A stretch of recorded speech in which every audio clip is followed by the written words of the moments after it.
મારા હાથમાં છે M3 Max ડ્રોન. આજે આપણે ડ્રોનની રેન્જ ટેસ્ટ કરવાની છે કે આ ડ્રોન કેટલું દૂર જાય છે. તો તમે લોકો મારા પાછળ દેખી શકો છો, આ ગ્રાઉન્ડ છે. આ ગ્રાઉન્ડ મેક્સિમમ દેખો, અહીંયાથી ત્યાં સુધી મેક્સિમમ 100 મીટર જેટલી આની ડિસ્ટન્સ હશે. M3 Max ડ્રોનનું રેન્જ ટેસ્ટ આપણે 3 પાર્ટમાં ડિવાઈડ કર્યું છે.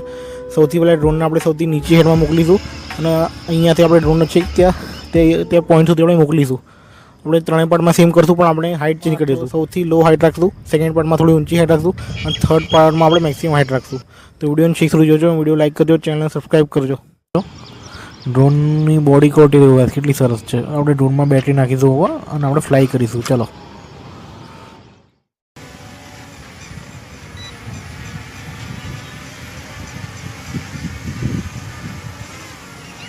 આપણે ડ્રોનનો આપણે ફર્સ્ટ ટેસ્ટ આપણે ચાલુ કરીએ. ચલો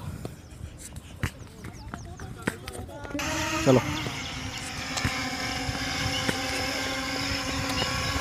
તો દેખી શકો છો, ડ્રોન આપણું આગળ જઈ રહ્યું છે ધીરે ધીરે.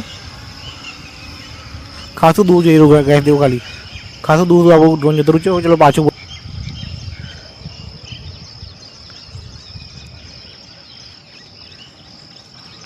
હવે ડ્રોનને આપણે થોડી વધારે હાઈટ પર મોકલીશું પાર્ટ 2માં અને દેખીએ કે ડ્રોન કેટલું સ્ટેબલ રહે છે, કેટલી રેન્જ સુધી દૂર સુધી જાય છે. ચલો ટ્રાય કરીએ ફરીથી. ચલો તો દેખી શકો છો, ડ્રોન આપણું આગળ જવાનું સ્ટાર્ટ થઈ ચૂક્યું છે. હવા થોડી ચાલી રહી છે તો પણ ડ્રોન આપણું સ્ટેબલ છે. ગ્રાઉન્ડની દૂર પહોંચી ગયું. દેખો, ગ્રાઉન્ડની આગળ આપણું ડ્રોન પહોંચી ગયું. ભાઈ કમસે કમ 90 થી 100 મીટર આપણું ડ્રોન આપણું દૂર ગયું હશે. ચલો ડ્રોન આપણું પાછું બોલાવીએ. ચલો હવે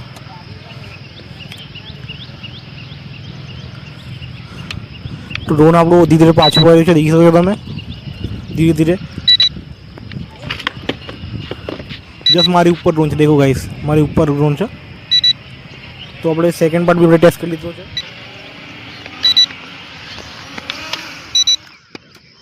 આપણે હવે સૌથી વધારે હાઈટ પર મોકલીશું. પાર્ટ 3 શરૂ કરી. ચલો દેખી શકો ડ્રોન આપણું ખાસ ઉપર જતું રહ્યું છે. આપણે હવે ડ્રોનને આપણે મોકલીએ આગળ. ચલો કેટલું દૂર આ ડ્રોન જાય છે, કેટલું મેક્સિમમ હાઈટ ઉપર જાય છે, કેટલું દૂર ડ્રોન જાય છે દેખીએ. ચલો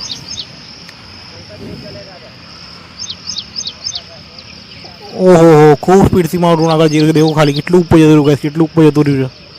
ડ્રોન હલકો હલકો મને દેખાઈ રહ્યું છે. એ જઈ રહ્યું છે લગભગ ગ્રાઉન્ડની દૂર પહોંચવા આવ્યું છે.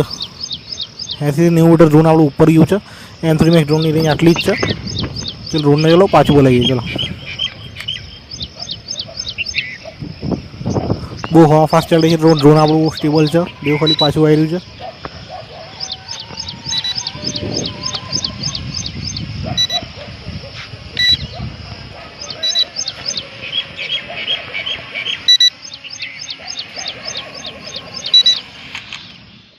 તો મેં તમને M3 Max ડ્રોનનો રેન્જ ટેસ્ટ કરીને દેખાડ્યો છે. આ લાઈવ ટેસ્ટ છે, કોઈ ફેક નથી. આની અંદર ડ્રોન મેક્સિમમ આટલું દૂર જાય છે. તમે બી નવા બિગિનર છો, ડ્રોન બાય કરવા માંગો છો તો તમને મારા ખ્યાલથી GPS વાળો ડ્રોન લેવો જોઈએ, કેમ કે આ ડ્રોન 100 થી 200 મીટર દૂર જાય છે. GPS વાળો ડ્રોન જશો તો મેક્સિમમ તમને 1 થી 2 કિલોમીટરની રેન્જ મળશે. GPS મળશે તમારો ડ્રોન ગુમ થઈ જાય તો કોઈ ટેન્શન નથી. તમે એની લોકેશન જાણીને તમે ડ્રોનનો પાછું રિકવર કરી શકો છો. તો M3 Max ડ્રોન બી ખરાબ નથી. જો તમે ડ્રોન લવર છો, નવા બિગિનર છો તો શીખવા માટે ડ્રોન સારું રહેશે. પણ તમે જો રીલ્સ માટે કે પ્રોફેશનલ યુઝ કરવા માગો છો ડ્રોનનો, તો એ પ્રોફેશનલ યુઝ માટે ડ્રોન નથી. આ એક ટોય ડ્રોન છે, નેનો કેટેગરીનું છે. આને ઉડાવવા માટે તમને કોઈ બી લાયસન્સની જરૂર નથી. આની અંદર તમને કોઈ બી પરમિશન લેવાની જરૂર નથી. તમને ખાલી ખુલ્લું ગ્રાઉન્ડ શોધવાનું છે, તમે ત્યાં ફ્લાય કરી શકો.